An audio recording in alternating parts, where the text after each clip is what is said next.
I'm Jenny Bowersfeld. I work for our communications department. I see a lot of familiar faces, but if I haven't met you, I would love to meet you afterwards. Thank you so much for coming out tonight.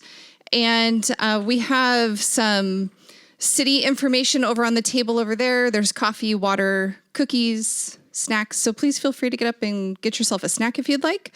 I'm going to be talking in a little while about our Lacey Neighborhood Grant Program. But first, I want to introduce Lindsay Fields. Lindsay is going to be sharing some energy conservation opportunities with you all. She is our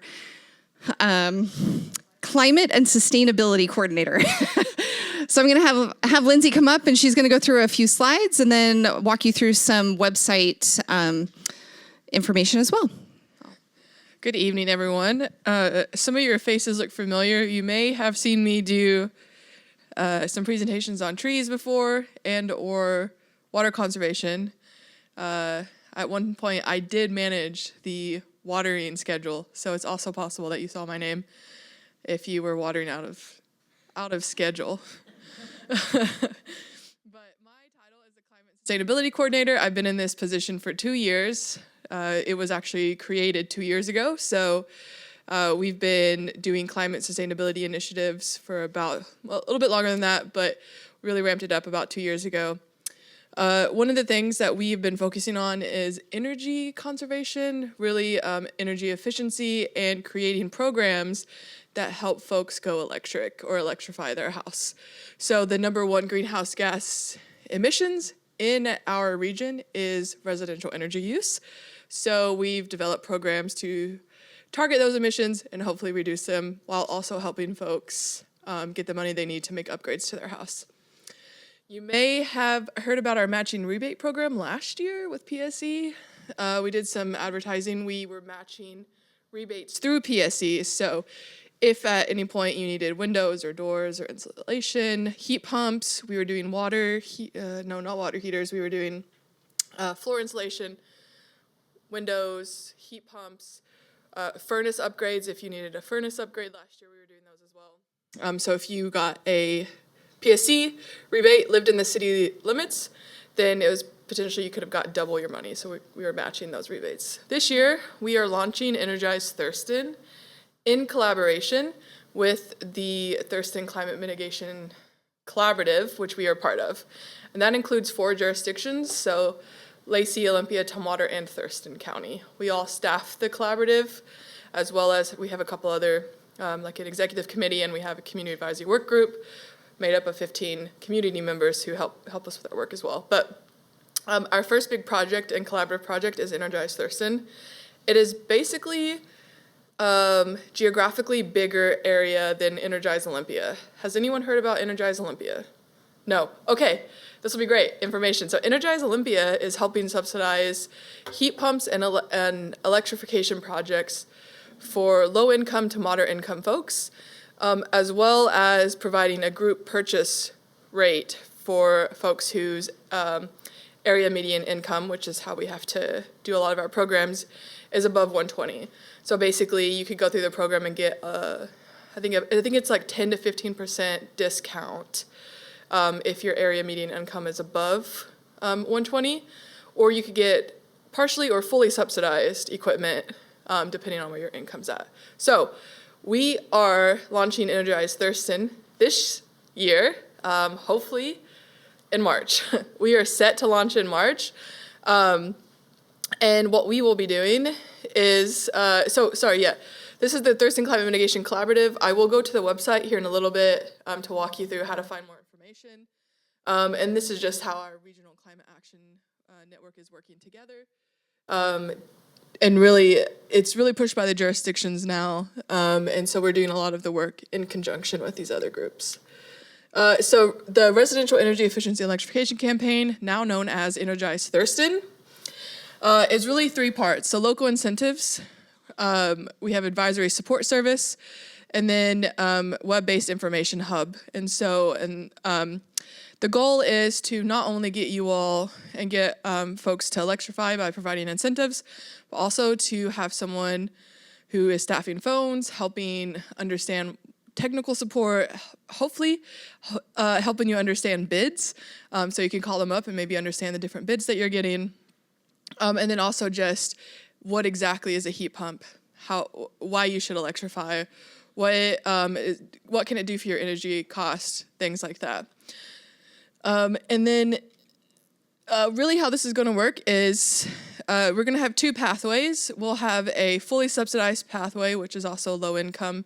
So if your area median income is 80% below, so I think area median income for Thurston County is around $78,000 a year, depending on your household size. If you're 80%, if your yearly income is 80% below that, you could qualify potentially to fully subsidize the cost to electrify your house. That means upgrading the panel, the equipment, and the work to get done.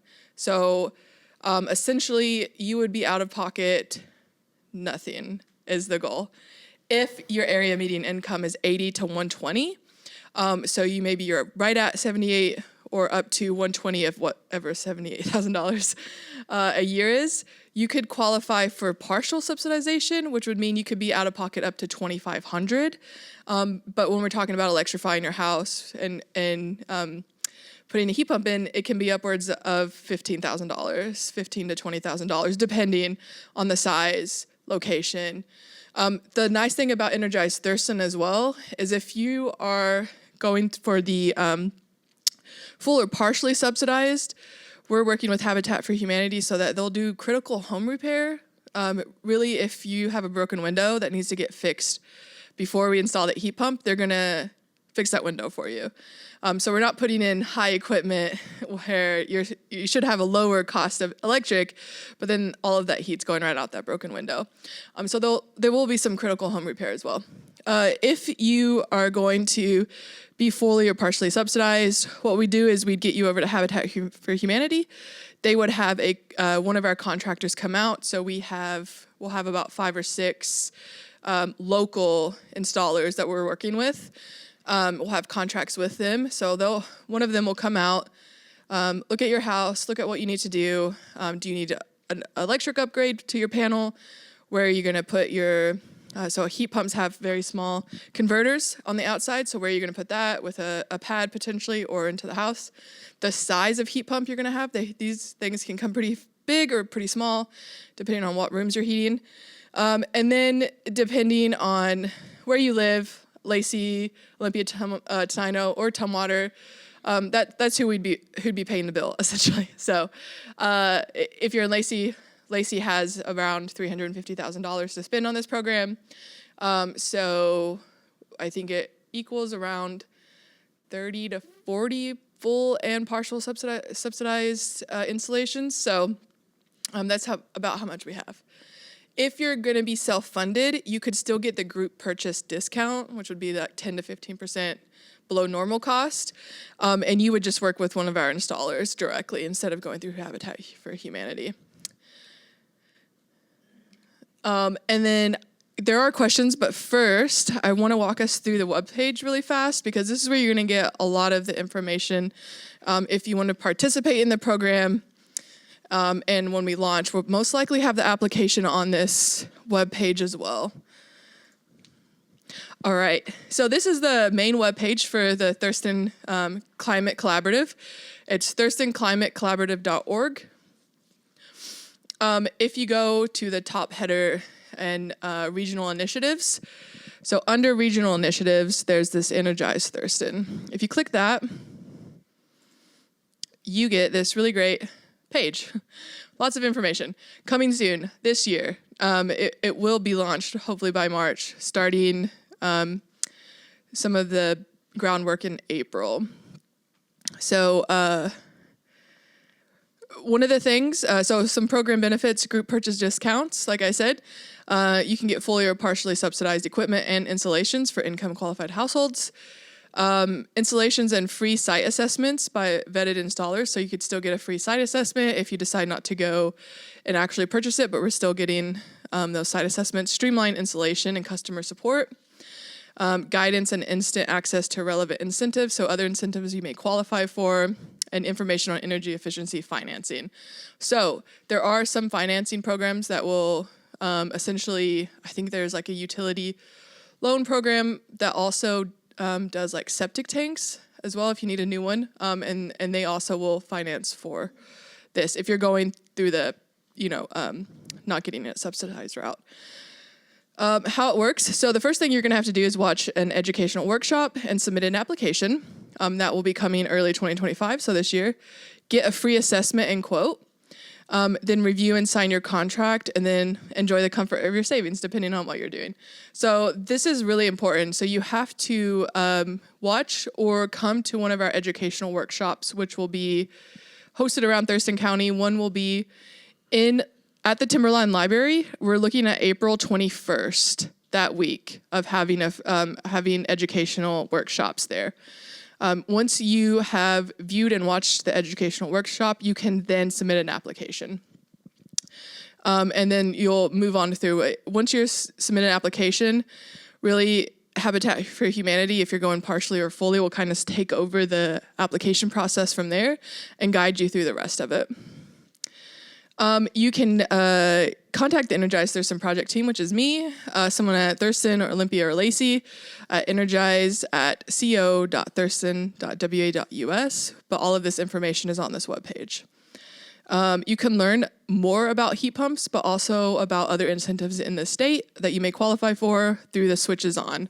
It is a web-based portal with information and different rebate and incentives, and it is funded through the legislature, I'm fairly sure. And then you can also join our mailing list. This is really important if you want. We're going to send out updates as we get the application designed, as we get those dates firmed up for the education workshops. So you can be you can be one of the first people to get the email, and then you can go right and sign up for the workshop. So this is a first come, first served basis program. So it's really important that you jump on this if you're going to utilize this program and try and be one of the first people to go through the workshop and get your application in as soon as possible. All right. Sorry, I'm going to scroll right back up. Okay, now it is time for questions, comments, or concerns. Yes, I also have cards here. Yeah, grab a card. You can email me directly if you have questions. You don't have to go through the webpage. If you scroll down, this is the sign up link, and then right above that is the Energize email. Questions? Yes. What type of, when you talk about the heat pump, what about the air handling side of that? The what? What about the air handling side? If you have a central system? Right. Yes. What do you do relative to air handling? That is a good question, and that may be more of a technical question than I can answer. I don't know if a heat pump can run next to a central air conditioning unit or in conjunction with. There are ductless and ducted heat pumps. So it's possible that I almost want to say you would have to get rid of your central air conditioning unit. This program is more for people who are on gas furnace or forced air. So you have like very inefficient, although central air can be inefficient. If you have a big system, you can still sign up and get the free site assessment. They may recommend that you remove that and do a bigger ducted system, which I think we will be subsidizing as well. Yes, it does. Yes. Yeah. I got to do a tour up in Kent, and they took us through this. It's really interesting, the heat pump technology, because they're not really sucking in just air. They're actually sucking in cold air when it's cold, and they're sucking in heat when it's hot. And all of the heat pumps that we have to, since we're using grant money for this, we have to install cold climate heat pumps, and they can still function down to like -2 or something. So they're very efficient and built for cold climates. Because right now it's like 23 degrees at night. But there's still heat in the air, and they're still taking that heat out from the outside and moving it. Really, they're just moving air. They're not really creating cold air through like refrigeration and things like you'd see at a central system. And when we got a tour, it was really interesting. They had a room where they had the unit in, and without having the AC on, just running it throughout the day, the room itself got down to like 20 degrees, like 32 degrees, because it's taking all of the heat out of the air and leaving the cold air. So that's one of the limitations though with like a heat pump water heater. So if you have your heat pump water heater in your garage and it's not insulated, it is possible that your garage will get colder running a heat pump water heater. Again, because it's taking that hot air out of the so it doesn't. That's the thing about our program is when you get a free site assessment, we're working with installers who aren't going to recommend that you get something that doesn't fit your house, right? So if you're having to heat your garage and then put in a heat pump water heater, that's going to make your garage colder and then you have to heat it more. They're not going to recommend that you do that. They'll probably just recommend that you get a heat pump on the outside. Any other questions? Yes.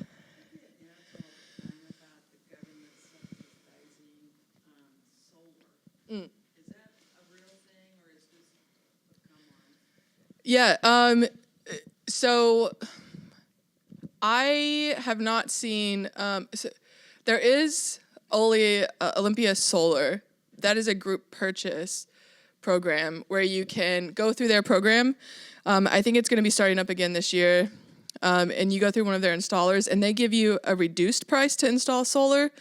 But I've yet to hear about, on the residential side, a program that actually would fully rebate the installation of solar. But Olympia Solar does have a group purchase where you could, I think it's still like 10 to 15% difference between just going and installing solar and then going through their program. Yeah. Is it? Yeah, 30%? Yeah. Yeah. Excellent. Yeah. But yeah, hopefully in the future we will have solar rebate programs, but I haven't seen them come down yet. Yeah. Any other questions? If you're looking to get more energy efficiency, or if you're looking to electrify your home this year, or if your furnace, you have a gas furnace that is looking pretty old, and you're thinking of getting a new one, please consider this program. Like I said, depending on your income, you could partially or fully get the installation and decommission of that gas furnace paid for. So, yeah, it's not going to work for everyone, but if you're looking to do that, yes. The double rebate hopefully will start at the end of Energize Thurston. It's really difficult to run two programs. It gets really confusing on what we're doing and what we're not. The matching rebate program also worked really well because I'll just say it. So with initiative, what was it, 2066 or something like that, that we can't, local governments can't incentivize or favor electric over gas. We still rebate the purchase of new gas furnaces if that's the route you're going to choose to take. You won't get it fully subsidized, but you'll get up to maybe $5,000-$6,000 on a new furnace through the matching rebate program. It also works really well because we do things like insulation and windows and doors, and not just heating equipment.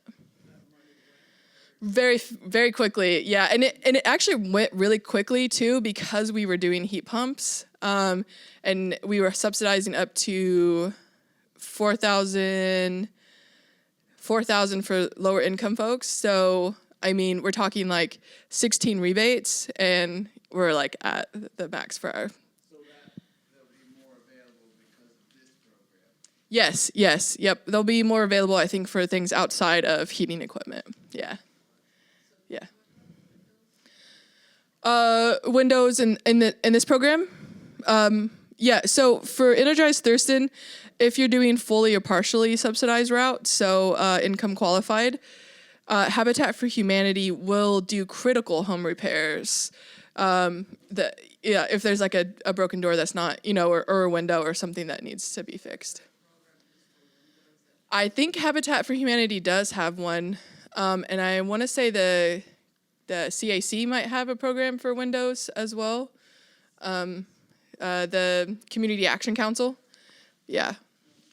And I know our CBG, what is it? Community block. Yeah. Funds. We actually also gave, and will I think we will this year, like 90,000 to Habitat for Humanity for critical home repairs as well. So Lacey is funding that sort of through a different grant program, federal grant money. But yeah. You mentioned phone insulation. Is that off the table now, or is that still something? It would be through the matching rebate program. If you're if you need new insulation this year, you might want to wait. If you need new heating, I would go ahead and go through the program and then wait for the matching rebate program to restart, and then you could potentially get that match on the floor insulation if you need that this year in your home. Yeah.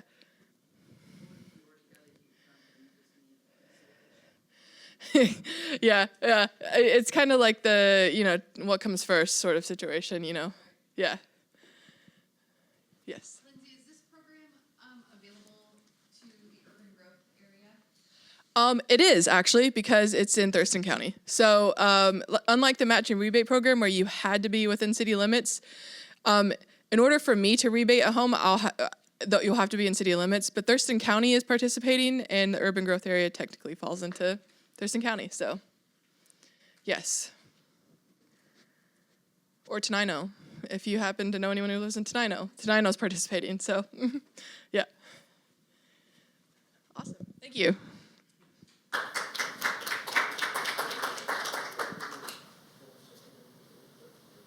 Please take my card and email me any questions you have.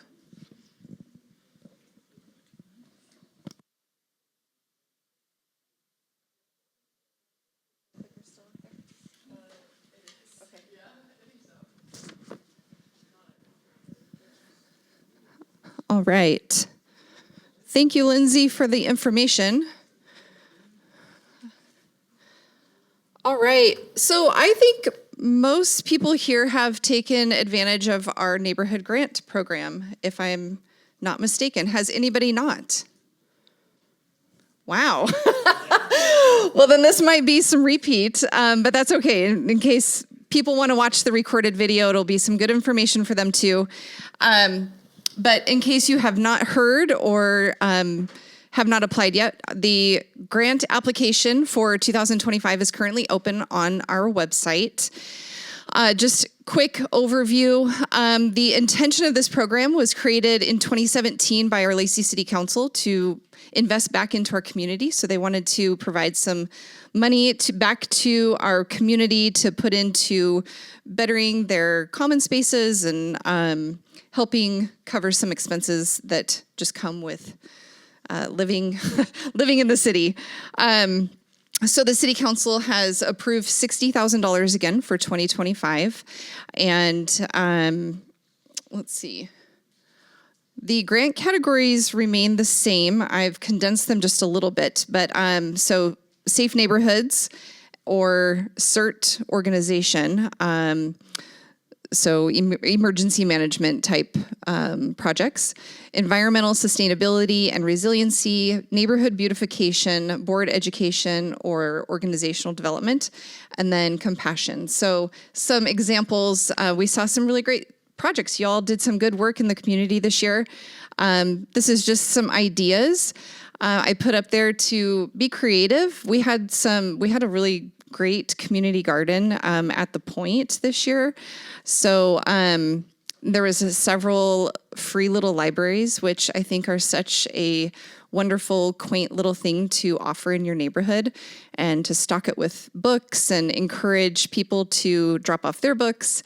But if you need to do lighting upgrades or fix a sprinkler system, fence maintenance, put in a new community bulletin board to share information with your neighbors, any of these projects would qualify.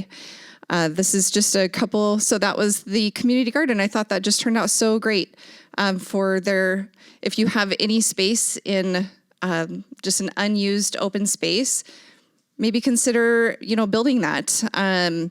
There was the new bulletin board and a great little bench in a common area out at the Links in Lacey. So we are getting a little bit more stringent on what is not going to be accepted. So routine or recurring maintenance. We have had applications and approved in the past for tree trimming, things like that. So if it is a recurring or regular maintenance, we will not be awarding money for those types of projects anymore. That is just the responsibility of being a part of an HOA and maintaining that property. So recurring mulch or topsoil applications won't be approved. And then recurring stormwater facility maintenance. We have a lot of applications for the stormwater facilities to be maintained, which if it's your first application for that and it is, it hasn't been tended to for years and the city has come out and visited and said, hey, you guys need to address this. It's not functional anymore. That project would be approved. The ongoing maintenance from there would not. So, and also, any projects funded in a previous grant cycle. So if you did have your stormwater facility approved last year and you received grant funds for that, we wouldn't be able to accept that again this year. So once you get grant money for that, it will be your responsibility to maintain that facility or project that you did. And then there's some more on our HOA website too that just talks about, it has to be in line with our city code. And, if you're getting a tree removed, which would qualify, you have to go through our department to get permitted and make sure that everything is approved and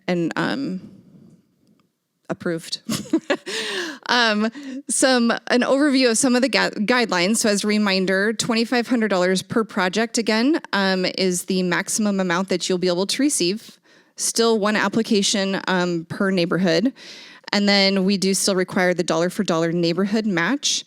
Volunteer hours and in-kind may be eligible to meet those match requirements. And some of you took advantage of that. And you get a work party together and you can basically get the whole cost of your project covered. So here's just an example of one. As I mentioned, if you need to have a hazard tree removed, that would qualify for this project. And if you come into our community and economic development department and chat with them, you can ask to have a forester come to your neighborhood and they will come out and walk through any of your common spaces.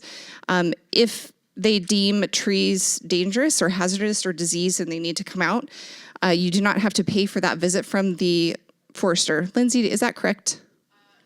Okay, she said yes. I'm repeating the questions. I was told that we couldn't hear the audience members, so if you have questions, I'm going to be repeating those for the audio. So in this example, let's just say the total project cost to have some trees removed were $7,000. You'd be eligible to receive $2,500, which is the maximum amount for one project. And then your responsibility as the HOA would be $4,500 in your from your funds. Next example is with volunteer hours. So if you purchase a bunch of flowers and maybe a couple of trees, and you have a group of homeowners who are willing to do that work, this is kind of a layout of how that is figured. So if you purchase the supplies for $1,000, and then you have a group of 5 volunteers who together you work 8 hours, maybe 2 days or over the course of one day, that the volunteer labor then equals $1,272. So you're using the $31.80, which is the going rate for volunteer labor. That total project cost, if you add those two, is $2,272. Your maximum eligible grant from the city would be $1,000 because that's how much you paid out of pocket. We can't reimburse you for more than that, but your volunteer hours go towards that total project cost, which then gets cut in half for 50%. But we won't go above and beyond the $1,000, which is what your purchase supplies cost. But you basically get reimbursed for everything that you had to pay out of pocket. So then your match is your time and your sore backs. Does that make sense? Or does anybody have any questions about that? I know it causes confusion every year for a few HOAs, or they expect to get more back than what they really did because their volunteer hours were like several $1,000s worth, but then they only had maybe $1,000 or even less out of pocket. So I can't go above and beyond what your total cost is out of pocket. Question? I think you just answered that. So we can, would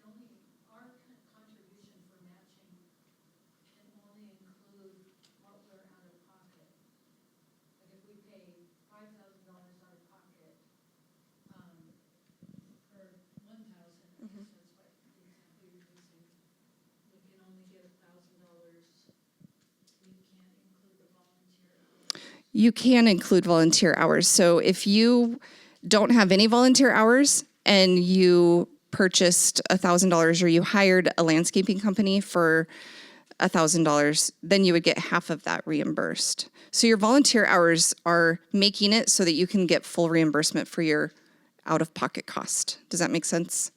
Yeah, so the volunteer hours absolutely help. Any other questions on this side? Sure. I'm going to have you put your question into the microphone if that's okay. I'm not loud enough? Okay. So the city came and they cleaned out some of our storm drains, all but 2. And they said the 2 were our responsibilities. I don't understand.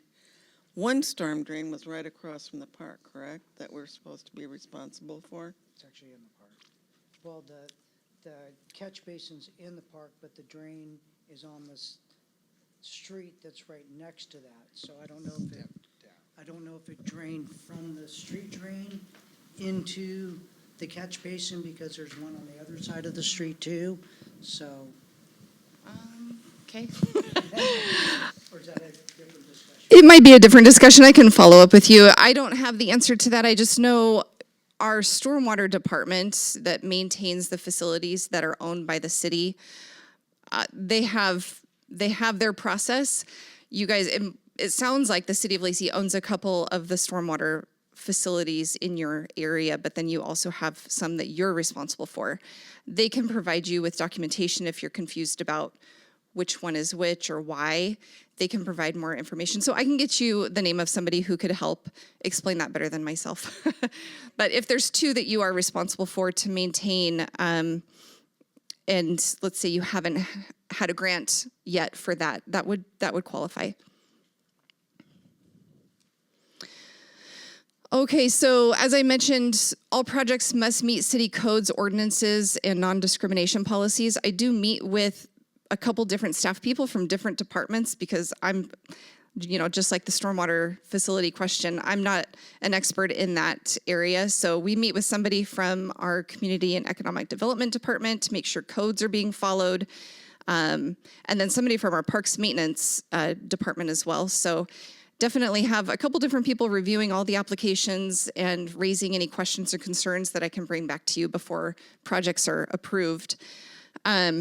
This is a reimbursement grant, so HOAs are responsible to cover that cost up front. So you decide what your project is and you submit that application and it's approved or not. But if it's approved, then you move forward with completing that whole project, submitting your documentation to me. And once it's confirmed that everything looks good, then you get reimbursed for that. And then if you do apply for a grant and you do not complete that project for one reason or the other, and then those grant funds are essentially unused, then your HOA would be on probation for the following year. So just keep that in mind. I just like to encourage people to really take time. You've got a few months here before applications are due, so talk to your board members, think about what projects you want to do, and if you can, get some bids for any work that's going to be done by contractors so that you have a really good idea of how much money you actually need to request. I ask that you don't just request the $2,500 if you're not actually going to need all of that, because we do set aside that grant amount for each HOA. So if there's going to be $1,000 unused, that could have gone to another HOA, or each HOA could have gotten just a little bit more if I have to adjust to make sure everybody gets some. And then, so the timeline, the applications are due March 31st. We will use that month or so to review the applications with my colleagues, and then I will send out the notice of approval, and if your project is approved, how much grant money you will be receiving during the week of April 28th to May 2nd. And then you have through December 31st of this year to complete your project and submit your application or your documentation to me. So as I mentioned, applications are open, and you can go to our HOA webpage, which is listed there, or you can scan the QR code and it will pop up on your phone. So I know that this was review for a lot of you. I apologize for that, but I really wanted to highlight that some of those the criteria that we're going to be looking at when approving grants this year. I just want you to keep in mind so that you're not submitting an application that's not going to be approved. And if you're on the fence about whether or not it would be approved, feel free to call me, chat with me after this if you already have a project in mind, or email me, and I'd be happy to take a look at it before you go through the whole process of submitting the application and determine if I think that that meets our standards and guidelines. Question? Can the application be for a combination of things? Let's say I call it beautification, and we got some trees that are diseased, we got, healed, and we gotta get rid of them. Because they're falling apart, especially the birch ones that have disease. But also we got some benches that are pretty old, and we wanted to do some maintenance on that one. Yeah. We include both of them? Yeah, so the question is, can you kind of combine a couple of different projects under one grant category for the application? Yes, that's fine. What you can't do is submit multiple applications for, one for new lighting and then one to repair a fence and one for, so just one application. But yeah, if they're all kind of, beautifications, projects like you mentioned, that would be fine. If you need trees removed, that's probably going to get you to your limit anyways for, yeah, that's expensive work. Yes.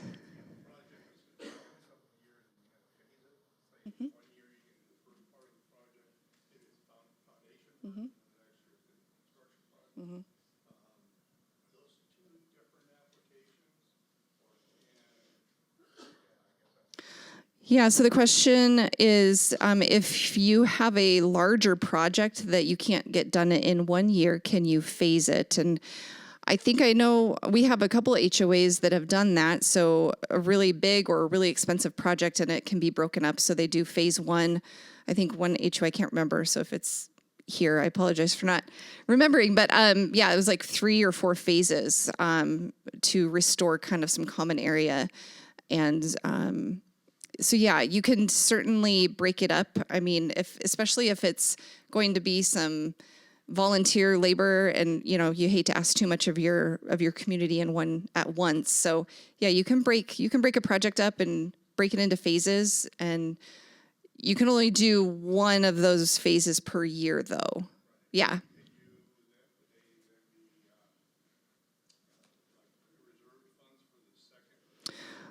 So the question is, would it be pre-reserved or assume that it would be awarded for the following years? You would still have to go through the application process, but if it's work that falls under our guidelines, I don't see why it wouldn't. And again, I really try hard to make sure every qualifying project gets some grant money. So as you all know, this year we received, each HOA got 91% of that maximum $2,500. So yeah, as long as it meets the guidelines, then it would be approved in phases. Any other questions? Do you guys have your projects already identified this year? Yeah? Great. Yeah. Yep, I can send it out, and I'm also going to send a link to the meeting recording so that you can share it with your board members, or anybody who wasn't able to make it tonight can view it. But again, feel free to email me or call me anytime, and we can talk through your project if you want to just make sure that it meets our regulations. Application is fairly, yeah, it's pretty much the same. I think I tweaked just a couple things, or maybe asked for a little bit more information. If you guys are able to submit contractors' estimates, or if it's just a project that you guys are going to be doing like yourselves in your HOA, try to break that down into like an expense sheet for me so that I can make sure, dollars are being spent on what is approved by the city. Any other questions? No? Yes?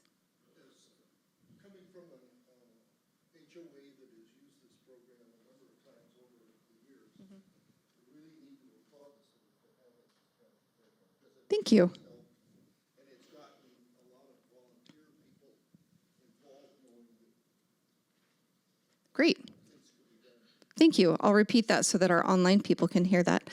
There is just appreciation for the program and said that it has spurred some engagement from the community and volunteering, which is the whole purpose of this program. So we hope that it brings your neighbors out of their houses a little bit more and gets you to meet them and spend a day bonding over digging fence poles or something. I don't know. Blisters and sore backs. Exactly. All right. Well, feel free to come up and chat with me if you have specific questions. But thank you very much for coming tonight. We're out of here early, you guys. Everybody has to take snacks with you so that I don't have to eat all the cookies myself. And Lindsay, thank you for being here. Feel free to chat with Lindsay if you guys are interested in some energy conservation. One more question? Mm-hmm. Oh, good.